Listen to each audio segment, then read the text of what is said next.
welcome back to my channel. My name is Maggie and today is my December recap video. So I'm going through kind of my budget report from December, and I'm also going to be doing a year-end video here shortly, probably in the next week and a half. I'm still pulling on the final numbers, but then we'll do an annual recap video. So let's go ahead and dive in. I will leave timestamps linked down below with different chapters if you want to skip ahead to different sections. But I always like to start off by talking about the income I received. So this is my December paycheck report. Essentially, I just keep a log of any money that comes into my account or my possession. So the first two here are my salary. I am a full month ahead, so these are my checks from November.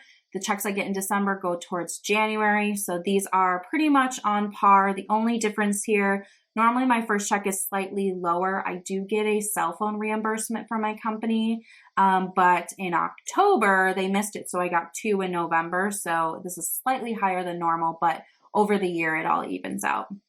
Then on the first, Capital One interest, $20.74 in interest, which is really great. I use Capital One 360 savings accounts for different sinking funds, and we're at like over 3% on interest right now. I mean, that ebbs and flows, of course, but it's been great to get a substantial amount of interest every month.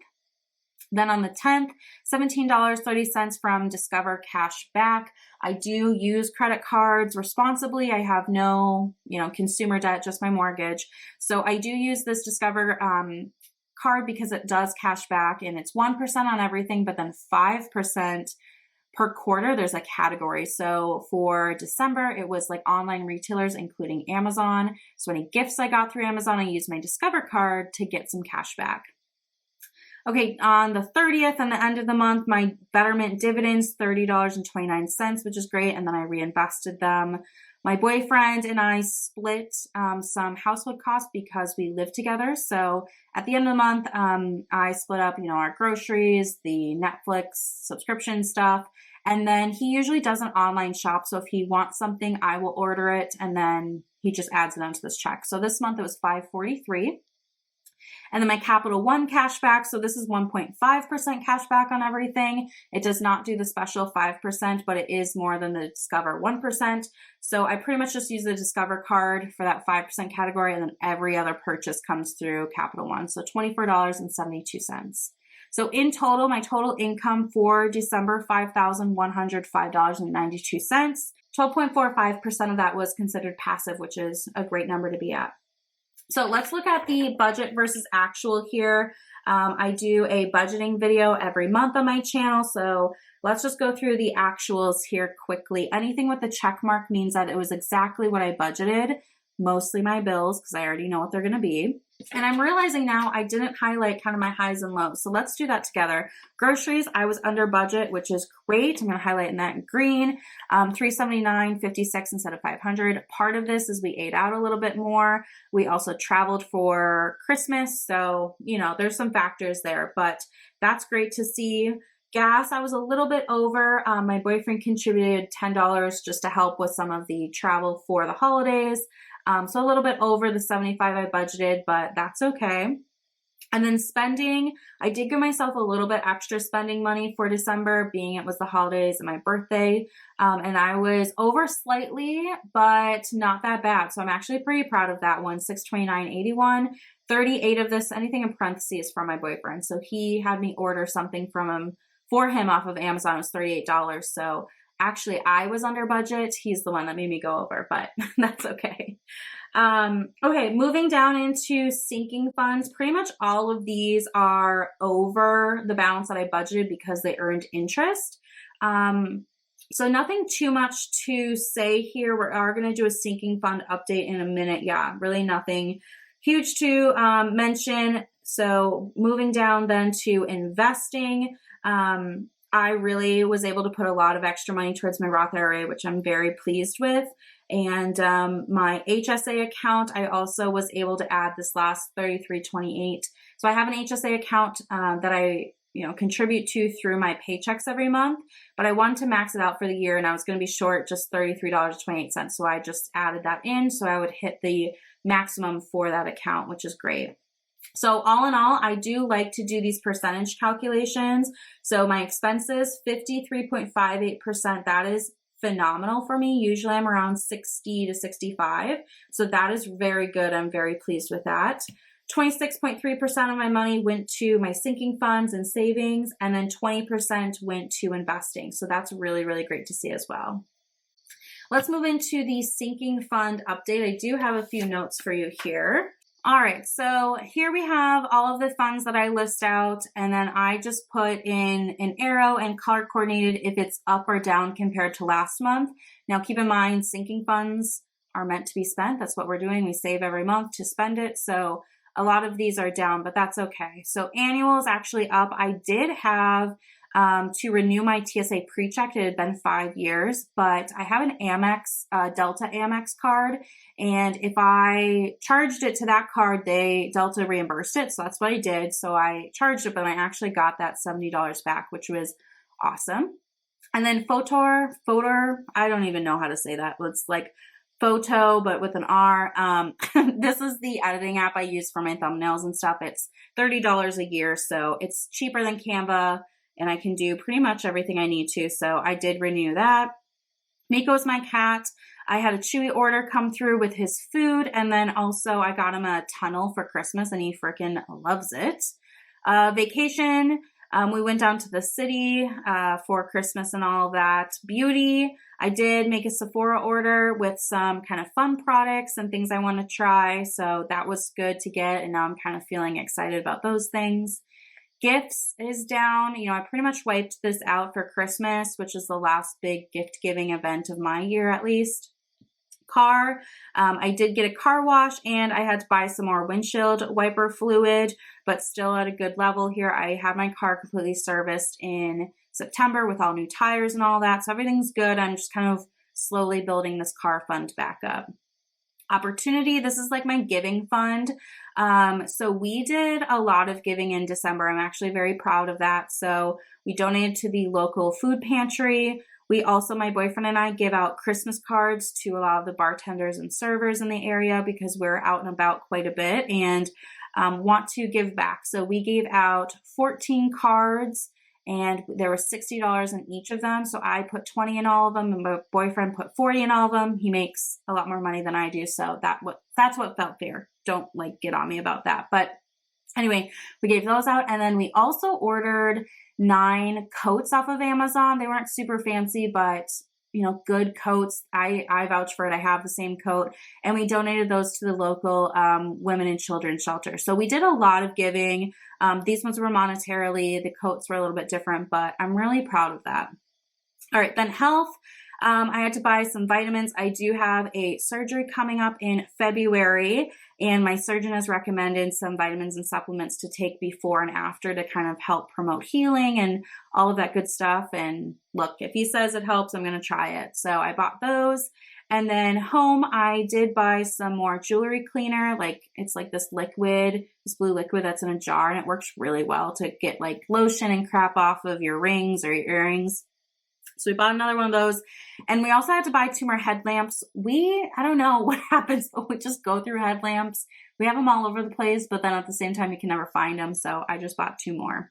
So that is the sinking fund update. Down here, I calculated my savings rate. I don't really calculate this with you anymore just for the sake of time. But if I flip my page over, we can talk through some of those numbers. So up here I have just a recap of the total income and the percentages of the different budget categories. My savings rate, if I include my mortgage principal, 28.87%, which is great. Without the mortgage, 22.52%, still very good. And then spare cash, let's talk about that for a minute. I should have it right here. So every month I take out $80 to have in my wallet. It's $40 from my grocery budget and $40 from my spending budget. Otherwise, I just use my cashback card for everything. I'm really not a cash stuffer, although I really love watching cash stuffing videos on YouTube. I find them very relaxing. But what I started to do is a little challenge where any money that I have left over in my wallet from the end of the month, I put aside and roll over. So this month I have $11, 2 5s and a 1, which is always exciting. You try to have at least $1, but this time I had 11.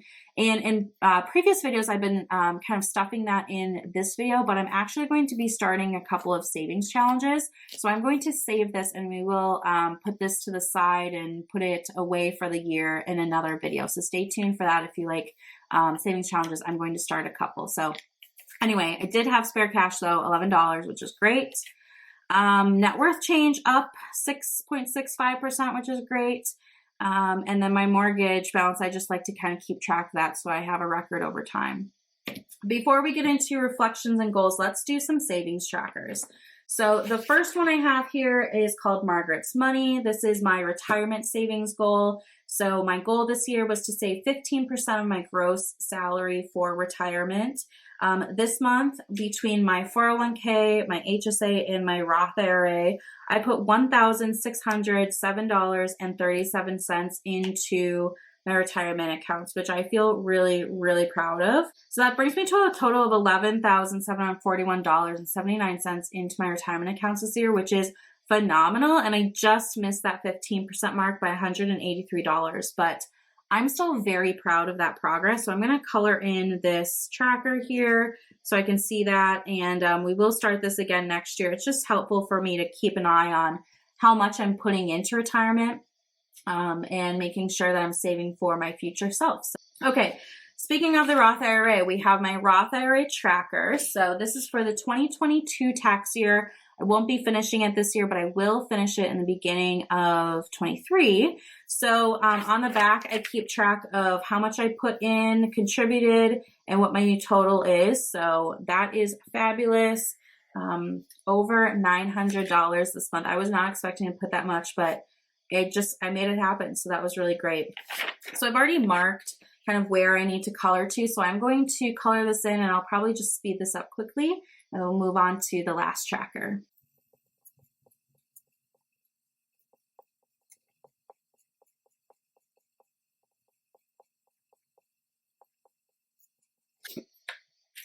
Okay, there we go. So I am almost done with this 4,000 line, which is kind of crazy, but I'm really happy with the progress I've made.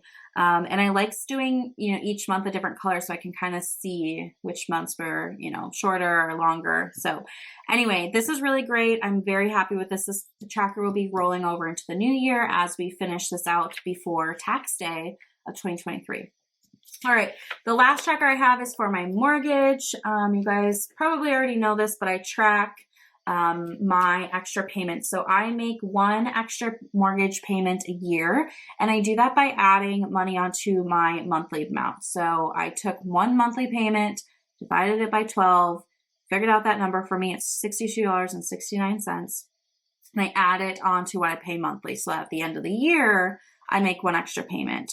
So I have it already written in here what my balance and all of that is, and I like to highlight as I surpass different values. So what happens is over time, you start to snowball. So those extra payments reduce your monthly interest. So then you're paying more to the principal and it all starts to snowball. So my current balance is $141,328. So now what I'm going to do is come down here to see 141. So this is 141,520. And my balance, 141,300, is below that. So I'm going to highlight here to show that I've surpassed this. My balance of 141,300 is not quite 141,224. So I can only highlight one, but that's still really good. And I am ending the year 15 months ahead on my mortgage, which feels incredible. I've owned my home for 4.5 years. And it's just crazy to see how fast this can happen. So I started doing this from day one, and I know people have asked me, I do plan to do a video. I'm just figuring out where I can put it in my schedule and when I have the time. But yeah, that feels really good. So blue is officially done. We'll move to another color for the new year for 23 and probably end up going on to another sheet of paper because look, I only have a few left down here. So very exciting. And that is the last tracker I have to share with you. So coming back to my overview sheet here, a couple of reflections. I always like to do kind of some pros and cons or like positive, less positive. So positives, over $900 to my Roth IRA. I maxed out my HSA for the year and I emptied out my opportunity and gifts funds. for, the purposes that I wanted to, which also felt really great. So I'm kind of starting over those 2 sinking funds for the new year. Let's talk about goals. So in December, I hit all 6 of the goals that I set. I put over 630 to Roth, crushed that. Emptied out that opportunity fund. I still had spare cash at the end of the month. That's this, $11. My expenses were under 64%. Shoot, what were they? 53. They were under 54%. That's insane. Topped off that HSA, and I also did my 2023 annual planning. So I did recently do a 2023 annual budget. If you are interested in something like that, I can link that for you to check out. But it was a big month. It was a good month, and I'm really happy with how it ended. So let's talk about goals for January, and then we'll wrap up this video. So January, I want to start my savings challenge, and we'll do a video and talk through all of that. I would like to put $750 towards my Roth IRA. So that's more than I budgeted for, but I'm really hoping to take the momentum from December and bring it into January and wrap up this 2022 Roth IRA quickly. I also would like to have spare cash at the end of the month. That's kind of like an ongoing forever goal. I also want to present my 2022 recap. So I will be doing a video here, like I said, probably a week and a half on my final numbers and how it all went. And then I'd like to have my expense section of my budget at 63% or less to kind of start off the year. So those are the goals. I think that these are attainable and achievable for January, and we'll just kind of see where the year takes me. But that is it for me and my December recap. I hope you guys enjoyed. Let me know how December went for you. I know that December can be kind of an expensive month, but hopefully you had some sinking funds or savings to offset, Christmas or any holiday travel or New Year's or anything like that.